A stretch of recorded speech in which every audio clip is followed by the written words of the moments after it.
Hey everybody, welcome back to the channel. This is Brent Bridgman and you're watching the JFL boat build series right here. Well, it's been 6 weeks since we released a video. There's a reason. We're not going to give it away right now. Right now it's under construction, but we're in the new building. But I don't want to show you the new building until we're absolutely finished with it. Yes, we're doing work in the building. All right, but I'm not ready to show you everything, okay? So we lost footage that I had to recover from a cloud through an account I forgot the passwords and email for, but I had a friend of mine help me with locating it. So I recovered the footage. I'm doing the editing today. Today's January 4th. The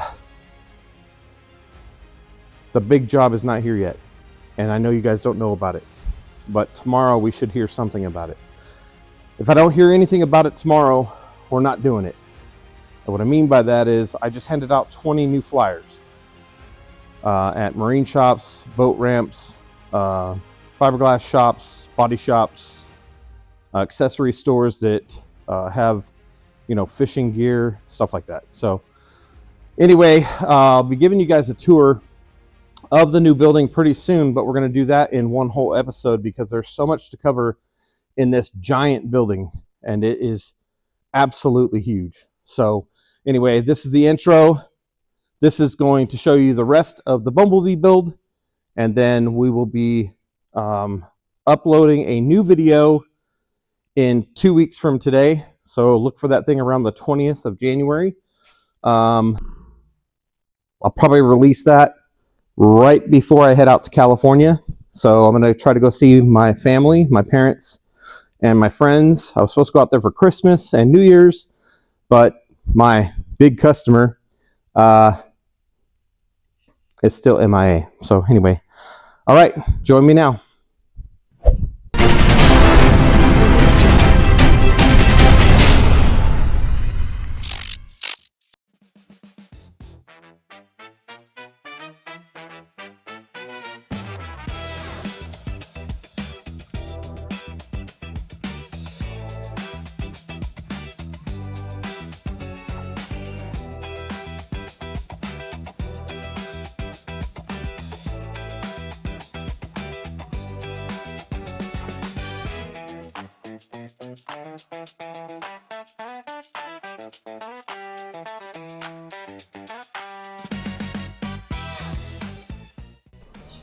Hey everybody, welcome back to the channel.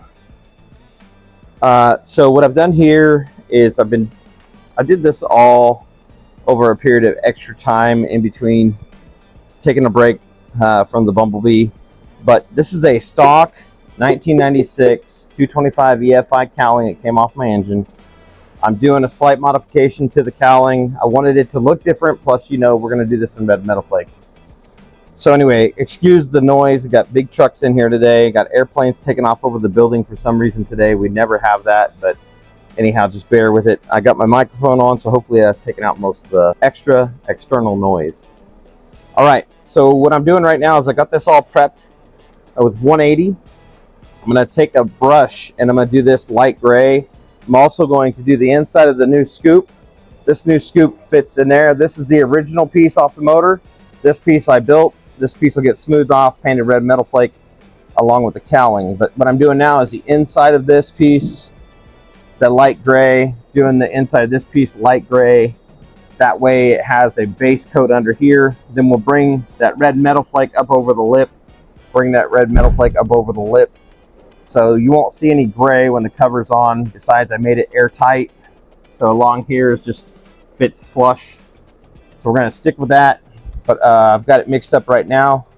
So I'm just going to brush it on real quick. And then we're going to move on, let that dry out in the sun today. So this scoop right here flips upside down and faces that way.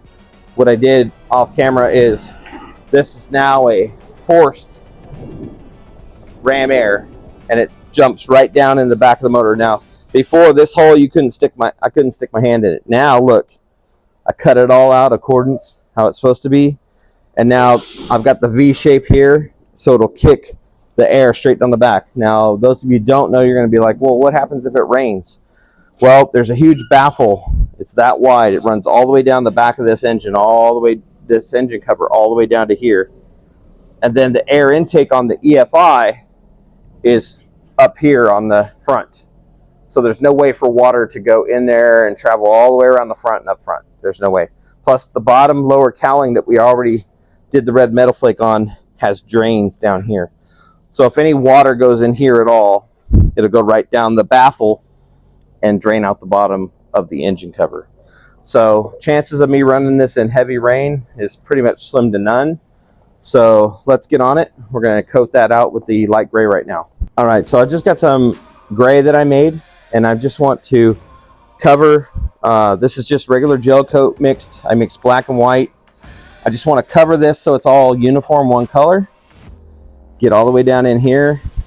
Just want it to look like a really clean, nice install, you know.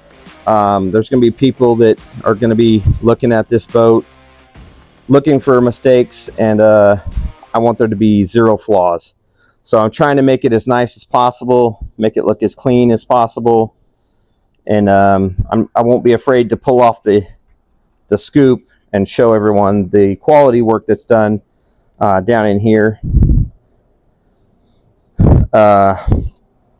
Also for myself, knowing that, you know, I finished it off really nice and neat, I just kind of want the boat to look like brand new, you know. I can't afford a brand new boat, so I at least want it to look brand new, you know. That makes me feel better anyway.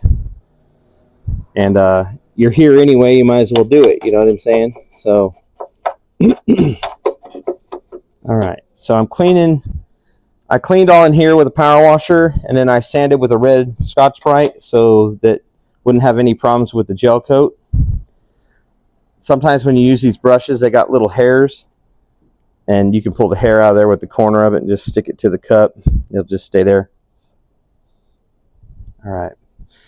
What we're trying to do is just get this gel coat on here, and that'll be the last thing we do in this area, because it won't need any more. All right, so what this does also is it just makes it nice and neat, easier to keep clean. Plus, I want the airflow to be unrestricted. So what I'm trying to do is make a nice glossy path for the air to flow. Not that it makes a huge deal, but if it does, I want to be on top of it, you know. And then the inside of this engine cowling is about this color gray. I'm not trying to match it exactly, but I wanted it to, you know, resemble something that's factory looking. And the reason I'm using a brush and not a paint gun right now is because this doesn't have to be perfect. Nobody's doing this, you know. Even my engine builder, he's like, man, that's a great idea. Now, will it work? Who knows? Will it look cool? Absolutely. You know, and that's what I like about it. Does it look cool? Yeah, it looks cool. It'll look really cool. All right, so I'm taking a small break from the Bumblebee today because swinging that 2-pound sledge, and I worked till about 10 o'clock last night on that thing. So I'm like, you know, I want to put a little bit of time in on my own boat, you know, because I deserve it, for one. For two, you've got to spend time. The whole reason we're here is to get this boat done for the Bassmaster Opens. And if I'm not accomplishing that, then I don't need to be working on other customers' boats. So the whole reason I'm here in Alabama is to go on the Bassmaster Opens. So the reason I'm in this shop is to finish my boat. Now, have I taken on customers' jobs? Absolutely. Because that's what pays the bills, you know? You know, it's like I got a Jeep in here I need to get done, and I will get it done. And I want to take my time. You know, the frame was really rough. Not as rough as I thought it was, but once I started welding and grinding and cutting, and, you know, someone tried to do it themselves, and they didn't They didn't get the measurements exactly right, but I got them perfect now. So that took me a month and a half to get the frame correct, you know, and it's not the only thing I'm working on. I gotta pay the bills. You know, the Jeep doesn't pay the bills. The Jeep pays the bills when the Jeep's done. Well, it's gonna take a minute to get the Jeep done. And, you know, and it's something that's gonna be possibly put on a showroom floor. So I want it to be nice. I'll get to it, and it'll be done properly. And when it's done,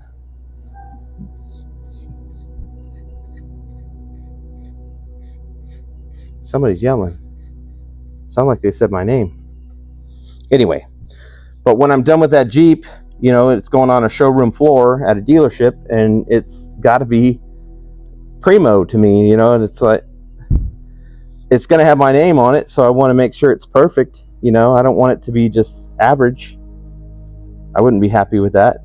Hopefully nobody's happy with just average, you know. But everything I try to do it. Some people say I'm extreme. That's okay. I'll take it.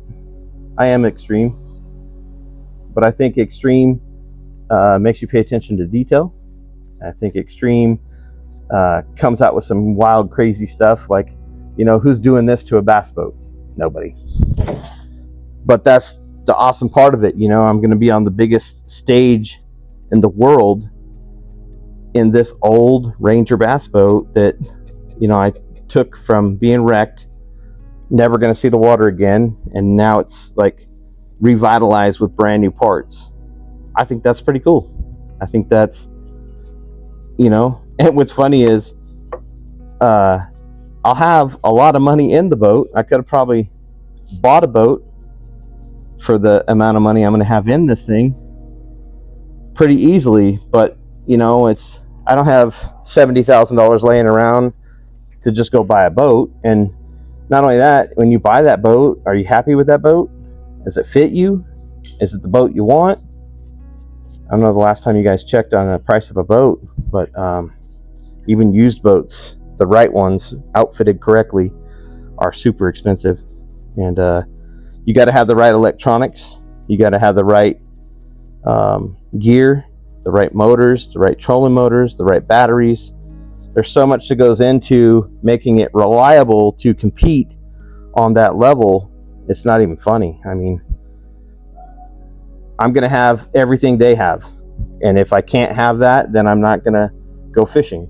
You know, if it takes me another year, which I hope it don't, but if money permits and I can do it, I'll do it. If I can't, then I won't. So, I mean, I'm in a rush to get it done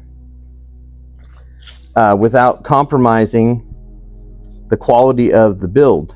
I'm not going to hurry up and just do it to do it. I'm going to make sure that when I do this, it's done properly the way I want it done. And then that way, I'm happy with the end product. You know, it took me, by the end, it'll be 2 years to do this one boat. But I wasn't working on it solid. I had a full-time job, you know. And it should be pretty amazing. And if we can go out and be competitive and win some, you know, we can go out and win in this old Ranger boat, I think that's pretty iconic. You know, I know I don't usually get on here and talk about all this stuff, but today is just a different day. I needed to dedicate some time to my own boat because I've been working solid on other people's stuff for 3 months. And I got to just take a break and say, okay, let's do a little bit on my boat, a little bit, you know, let's do a little bit on my boat. Let's make sure that we've got stuff covered. Like I said, this is just the underside that I'm working on right here. This will stop dirt. This will, you know, it's a fresh layer of gel coat. So it makes it so if any dust or dirt or anything gets in here, and I want to have the maximum amount of airflow, so at least if this stuff in here is shiny, nothing will hopefully stick to it, you know. So but yeah, we're trying to do that. Got it on me. Dang it. All right, so that's covered and that's covered.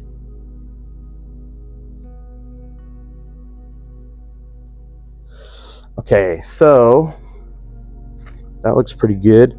I got way too much of this stuff left over, but there's things you can do with the leftover. But I'm gonna go with another coat on everything. I'm gonna go with another coat right here. We're gonna make sure this is shiny because the air comes in here.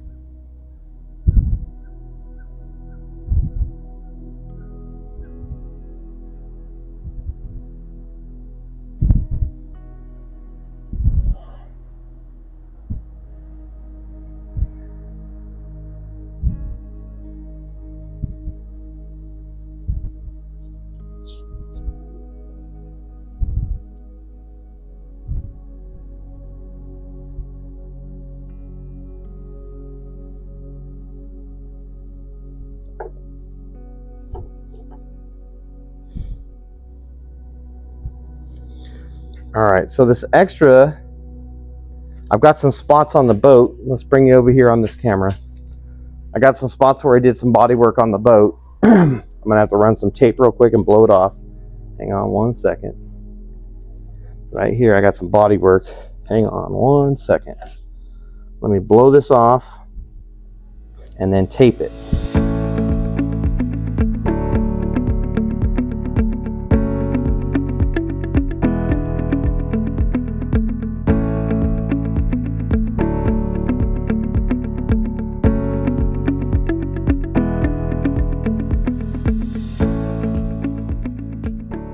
It's okay to brush this on. This is like a high build primer, and I want this. I did the body work here. All this fiberglass was removed, and I want to see how straight my lines are because I blocked this by hand. Get that hair out of there. I blocked all this by hand, but this had obviously at some point in its life it had a crash. So anyway, I taped up to the rub rail, and I'm a little bit on the gel coat, but we're going to remove that. So with this is, see, if you see a pinhole, just push down in it, push into it, then drag over it, get that hair out of there. Anyway, you do this like a high build primer. It also lets me see my line. The line looks pretty good. It's a little wiggle there, but I can straighten that out with the gel coat. So what I'm doing here is the extra gel coat that we had left from the engine cowling. It has the right consistency of gel coat and hardener to be able to be sandable. Now what I'll do is when I get done and it starts setting up, we put what you call PVA on top of it, and it sets it off so it can bite in. What I'm gonna do here is put a couple coats of this, make it really thick, and then the body work on the boat. The boat's actually going a dark gray where the white is anyway. So we'll be able to sand right over that and coat over that. But down here had a big crack. Down here had a big whoop-de-woo. So we took that out. Took the whoop-de-woo out.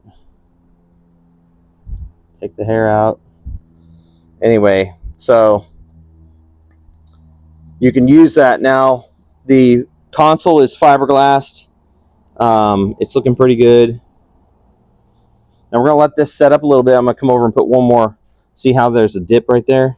If you just put that real thick in that area, it'll be fine. Man, that turned out good. That's gonna look good. What's this? What is that? Oh, that's fine. Okay. So yeah, it's okay to brush this because you're gonna come through here and sand anyway. When this starts setting up, I'm going to put PVA. It's a alcohol base. It puts like a plastic layer over the top of this coat, and it pops off the chemical reaction with the hardener and makes it so this will be hard shelled. So anyway, look at that. We are out. All right. So anyway, it puts a hard shell on it, and then that way you can sand it. You could sand it within a few hours, but I always wait till the next day. So yeah, them lines will be good. Those will block sand out. and we'll block sand that with probably some 120. That'll get some 120 grit. I'm going to get the spray gun for the PVA. I have one gun I use for PVA. It's water soluble. The PVA washes off with water, so I don't ever want to mix water with my other spray guns. So I actually keep this spray gun in the shop bathroom, because at the end when I go to rinse it out, I rinse it out with hot water. So this is my PVA gun. Looks just like my others, only the tip. This is a 1.4. See that? 1.4. And that's what you would spray automotive paint with. Let's move some of that stuff. We don't need to be spraying that all over. And I can shoot it on low pressure.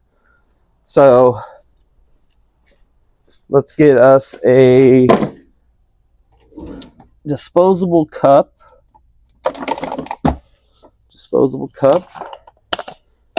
And you want to pour the PVA straight out of the container. Now, let me show you a trick. This right here is the top portable part of the cup, right? So this PVA is thick. So what I do is I poke a hole in there, and then in this piece, it'll rip right out. See this screen? This is good when you're doing automotive paint, but when you're doing gel coat, this mesh, see how fine that is? See how fine that is? Look at how fine that is. Anyway, especially on metal flake, it would never fit through there. So for gel coat, I just take those out. So we're going to pour the PVA directly into this. I just shake the PVA a little bit. There's nothing really that settles on the bottom of the PVA, but just in case. Now, it don't matter how much PVA you put in here, because you're going to end up putting it back in its container. It doesn't use much, especially on low pressure. Let me switch the air compressor line to the water. Well, since it's water-based, it's not going to affect the way it acts if there's water in that line. And I haven't been on that. I've only blown things off today with that, so it's not like it's been pressured to have water condensation in there. So anyway, we're going to go over to the motor first and put this PVA on that, and I'll bring you guys over there. I'm trying to make it so you guys can see without being in the way completely, so bear with me here.